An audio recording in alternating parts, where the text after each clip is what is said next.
నమస్కారం, NS news కి స్వాగతం. నా పేరు ఉషా. ముందుగా ముఖ్యాంశాలు.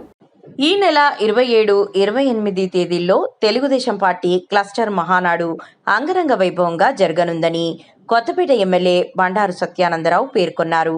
రావులపాలెం కాపు కళ్యాణ మండపం క్లస్టర్ 3లో జరుగుతున్న మహానాడు ఏర్పాట్లను ఆయన మంగళవారం రాష్ట్ర టీడీపీ కార్యదర్శి ప్రశాంత్ కుమార్తో కలిసి పరిశీలించారు.